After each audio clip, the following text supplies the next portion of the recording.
Assalamualaikum warahmatullahi ta'ala wabarakatuh. Sa mga kapatid kong Muslim, binabati ko po kayo ng Idil Mubarak. Naway naging maganda ang ating nakaraang Ramadan at ang pagtatapos ngayong araw na ito. Biyayaan nawa tayo ng ating nag-iisang tagapaglikha, walang iba kundi si Allah subhanahu wa ta'ala. Good morning everyone. After ng aming pagdarasal ngayong araw na to, kasi ngayon yung araw ng pagtatapos ng aming Ramadan, yung pagpapasting namin tapos na. Ito ay naganap sa loob ng 30 days or isang buwan. Ngayon naman nagkayayaan yung mga brothers natin na pumunta sa ilog. Ayun sila, doon sila ngayon, sasakay sila ng truck. Pero ako magmomotor na lang ako para makabalik din ako agad mamaya. Hindi naman kasi ako magtatagal doon kasi meron pa tayong trabaho. Yearly, ganito ang ginagawa namin pagkatapos ng pagdarasal ng Eid. Lumalabas kami para magkaroon naman kami ng bonding sa isa't isa. Mamaya makikita natin kung anong klaseng ilog yung pupuntahan namin. Oh, kakanan na pala dito. Ano kayang barangay ito? Barangay Magdalena, Cabanatuan, Isabela. So we are here at Barangay Magdalena, Cabanatuan, Isabela. Shout out taga Magdalena. We are now entering Rojas Street of Barangay Magdalena. First time natin mapasok to. Matagal na tayo dito sa Isabela, pero marami pa rin talaga akong lugar na hindi napupuntahan dito. Mga palayan na pala tong area na to. Irrigation yan na ginagawa, bagong irrigation, no.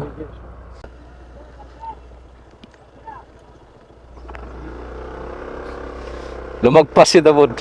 Saan kaya ang daan? Hinto muna tayo dito. Baka kakanan sila. Ikot tayo.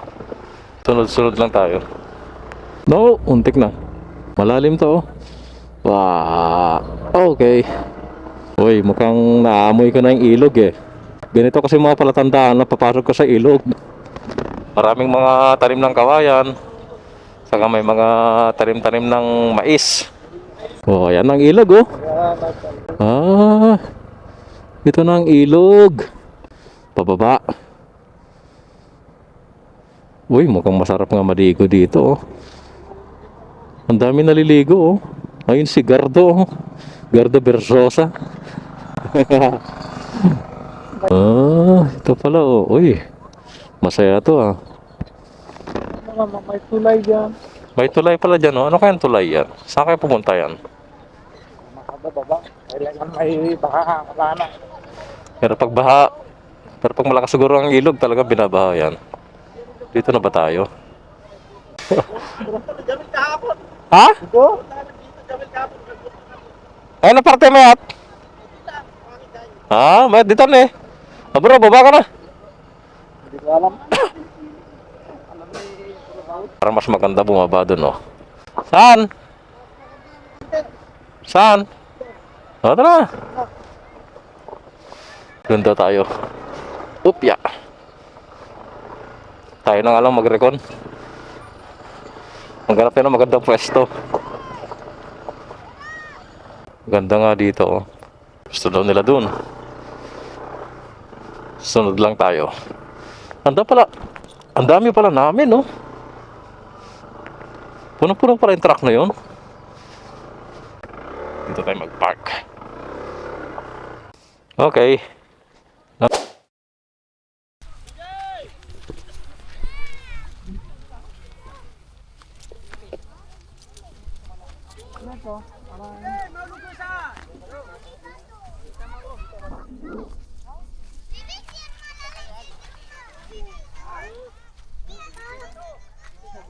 Maraming palaka.